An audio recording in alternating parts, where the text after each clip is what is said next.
Students, हम पढ़ रहे हैं पाठ 12 जागो उपभोक्ता जागो।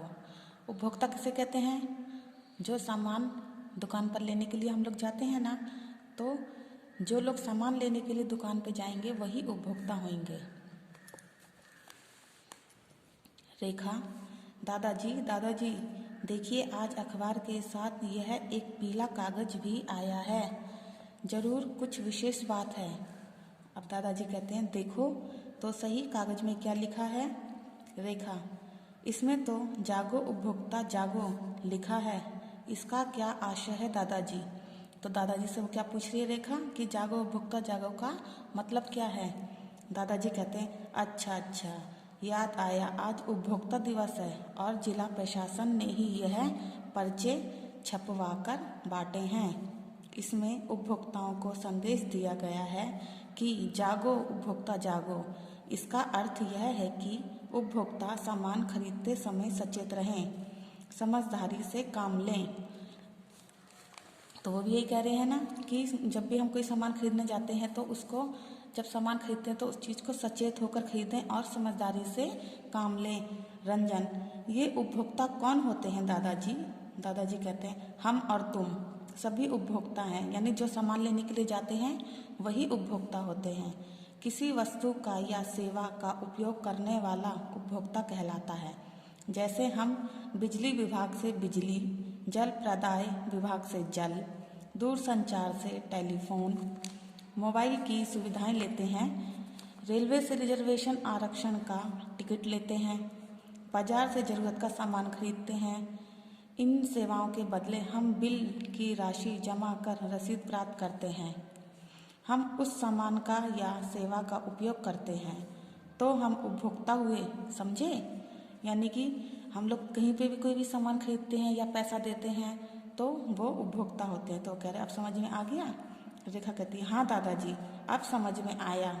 तो फिर जिला प्रशासन हमें इन पर्चों के द्वारा सावधान क्यों कर रहा है? दादाजी कहते हैं, इसलिए कि दुकानदार कई बार हमें घटिया या नकली सामान देता है। कई बार ऐसा होता है कि लोग टीवी, फ्रिज, वॉशिंग मशीन आदि उपकरण खरीदते हैं और गारंटी एवं वारंटी के पहले से ही ये खराब हो जाते हैं। यानी वो बोलते हैं ये 2 साल के लिए, 1 साल के लिए इसकी गारंटी है, तो वो उससे पहले ही खराब हो जाते हैं। तो इसलिए वो लोग उसे सावधान कर रहे थे। रंजन, तभी तो माँ कहती है कि सामान देखकर लाया करो और सामान का बिल जरूर लिया करो। कई बार निष्प्रभ तिथि यानी एक्सपायरी डेट का सामान दुकानदार दे देता है। दादाजी, हाँ बेटा, कुछ लोग अधिक लाभ कमाने के लिए ऐसा करते हैं। कुछ दुकानदार वस्तु पर छपी कीमत से ज़्यादा मूल्य ले लेते हैं। हम कम तौलते हैं, ये अच्छी बातें नहीं हैं। इससे उपभोक्ताओं को हानि होती है। उपभोक्ता यानी जैसे हमने मंगाया 2 किलो चावल मंगाए, अब उसने कम तौल दिए तो वो तो पैसा तो 2 किलो का लेगा ना, और चावल भी हमें कम देगा तो उसके पास पैसे भी ज़्यादा चले जाएंगे और चावल भी उसके पास हो जाएंगे। तो किसको हानि होती है? जो सामान खरीदने जाता है। रंजन, तो फिर ऐसा करने वालों के साथ हमें क्या करना चाहिए? दादाजी कहते हैं, जिला उपभोक्ता फोरम ने जो यह पर्चे बांटे हैं उसमें लिखा है कि यदि किसी व्यापारी ने सामान की कीमत ज़्यादा ली है, नकली सामान दिया है अथवा वारंटी गारंटी अवधि के पहले सामान खराब हो गया है तो उपभोक्ता जिला उपभोक्ता फोरम में शिकायत कर सकते हैं। यानी उपभोक्ता फोरम होता है, एक ऑफिस होता है, तो वहाँ पर हम लोग शिकायत कर सकते हैं। तो रेखा कहती है, दादाजी उपभोक्ता फॉर्म में शिकायत कैसे की जाती है? दादाजी, शिकायत एक सादे कागज पर की जा सकती है जिसमें खरीदी हुई वस्तु का बिल, वस्तु की खराबी आदि की जानकारी के साथ उपभोक्ता के हस्ताक्षर होते हैं। अब प्रशासन ने इसके लिए आवेदन पत्र का एक प्रारूप बना दिया है। रंजन, शिकायत करने से क्या लाभ होगा? दादाजी, जिला उपभोक्ता फॉर्म आपके आवेदन पत्र के अनुसार दोनों पक्षों की बात सुनेगा।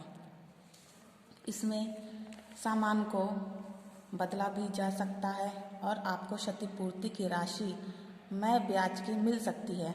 यानी अगर सामान खराब हो गया है तो उसको बदल भी सकते हैं, या फिर उसकी अगर सामान वो नहीं दे रहे हैं तो उसकी राशि जो हमारी खराब हो जाती है चीज़, तो उसके पैसे वापस मिल जाते हैं ब्याज के साथ।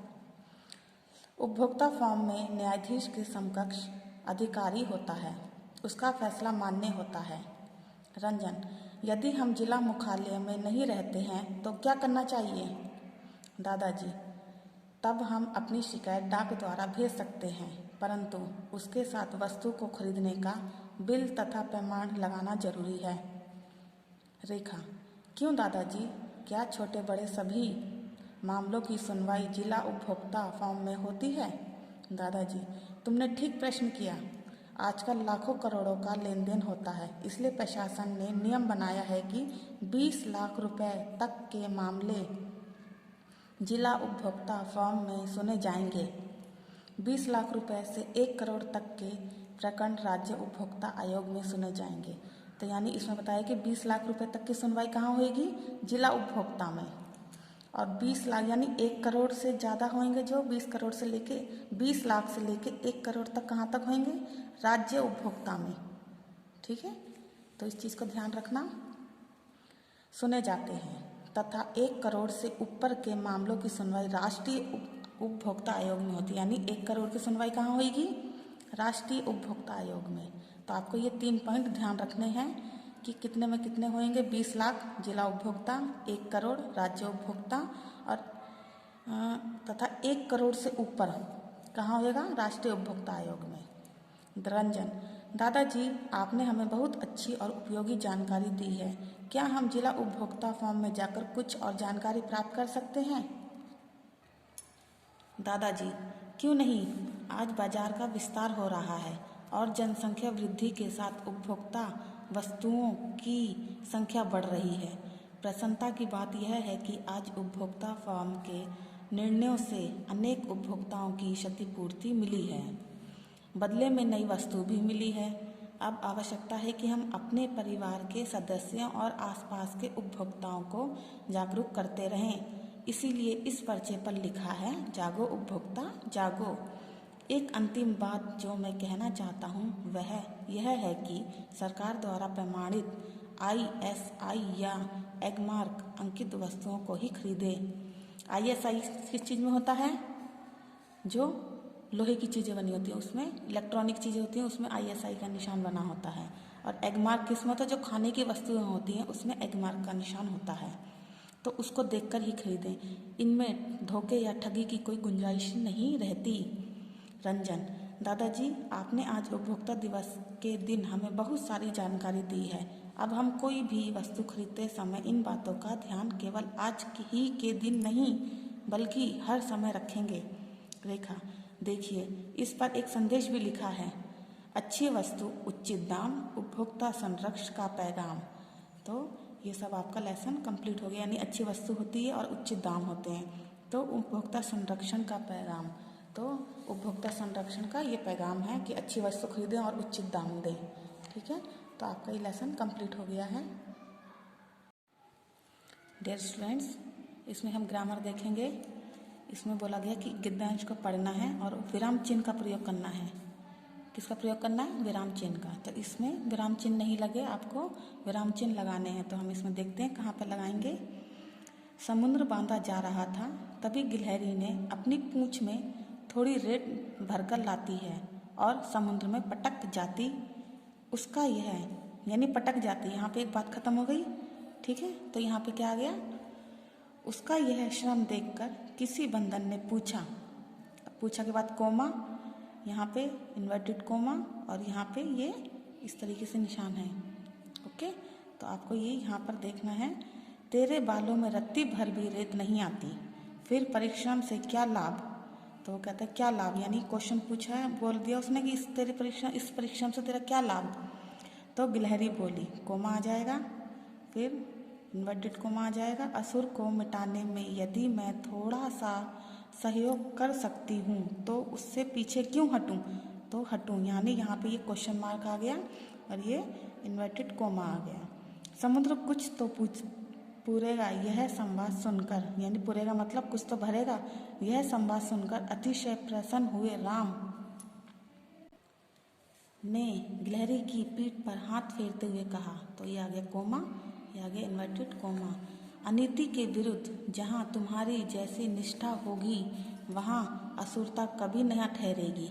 तो यहाँ पे बात पूरी हो गई, तो ये पूर्वविराम आ गया। अब इस वाक्य को पढ़ेंगे हम। अब हम इसमें क्रिया का प्रयोग करेंगे। क्रिया की परिभाषा देखेंगे हम। क्रिया के जिस रूप से कार्य किए जाने या होने का समय का ज्ञान होता है, यानी कौन सा कार्य किया गया था, किया गया है या किया जा रहा है, तो उसे काल कहते हैं। तो काल को कितने भागों में बांटा गया है? 3 भागों में। भूतकाल, वर्तमान काल और भविष्य काल, इन तीनों में बांटा गया है। तो क्रिया के जिस रूप से बीते हुए समय, यानी जो कल काम हो चुका है, उसको भूतकाल कहते हैं। जैसे बोलता उसने मुझे पुस्तक दी, यानी उसको दे चुका है, तो वो हमारा भूतकाल होएगा। क्रिया के जिस रूप से वर्तमान समय में कार्य संपन्न होने का बोध होता है, यानी वर्तमान कार्य संपन्न हो रहा है, तो वो वर्तमान काल है। यानी अभी हम क्या कर रहे हैं? पाठ पढ़ रहे हैं, ठीक है। यही एक वाक्य बनाएंगे, हमने पाठ पढ़ लिया, तो हमारा लिया मतलब भूतकाल हो गया। अब देखेंगे क्रिया के जिस रूप से आने वाले समय में कार्य संपन्न होने का बोध हो, यानी कार्य संपन्न हो जाएगा, यानी कल हमारा कार्य संपन्न हो जाएगा, तो वो क्या होता है? भविष्य काल।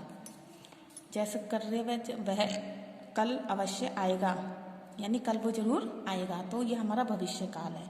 तो भूतकाल, वर्तमान काल, भविष्य काल। तो इसको पढ़ेंगे हम।